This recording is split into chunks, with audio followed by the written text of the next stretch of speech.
leen di xamal ne Macky Sall nekkul président de la république bu gën ci réew, nekkul président de la république boo xam ne xam na ne aw askan ñoo ko jiital bëgg-bëggu askan woowu la war a doxe.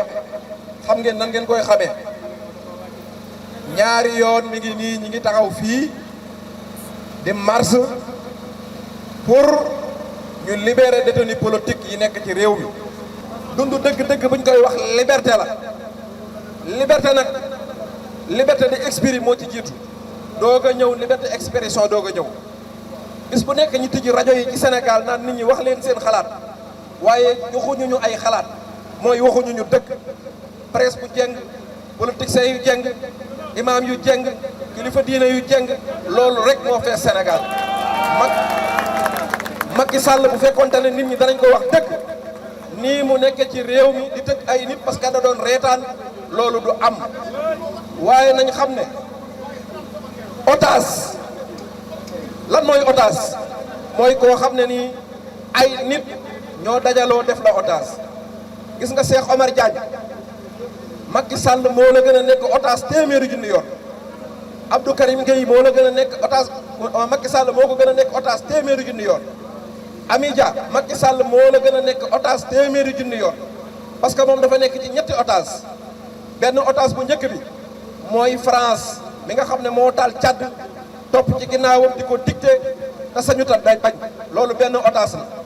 ñaareelu otage bi mooy parteem waxuñu ko dëgg ànd ak ñoom ay intérêt ba nguur gi jeex ñu dajaloo ci seen biir daan ne waa ji kat duñ ko bàyyi mu dem parce que bu demee suñ ceeb dootu niin nañ ko jàpp otage laaj loo ko troisième mandat par force loolu otage la.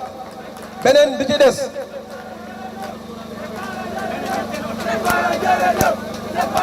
waaw beneen otage bi ci des mooy businessman yi nekk ci réew mi ñoom xam nañ ne nguur gu jub guy jubal baaxul ci ñoom dañoo bëgg di jël ay marché gera gere ak di lekk alali jirim yi ak di ger justice. loolu xam nañ ne lii jeunesse bi di xeex mooy folli waaju jubadi ji andi fi nguur gu jub. loolu bu amee business day yàqu Sénégal.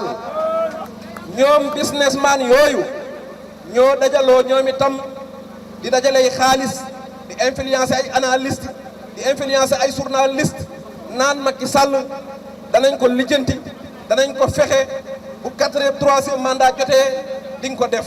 kon moom otage businessman yi Sénégal la. waaye maa ngi waataat ci yàlla di waat ci alxuraan Macky Sall 2024 dootoo nekk président.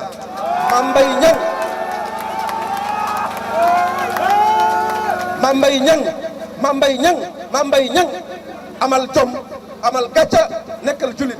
Omar Youm nekkal julit amal leen jom bàyyi leen seen wayadi gi ak seen ñàkk fayda gi ngeen nekke 2019 bi ngeen bëggee bokk ci élection yi benn sénégalais taxawul ne leen du ngeen bokk.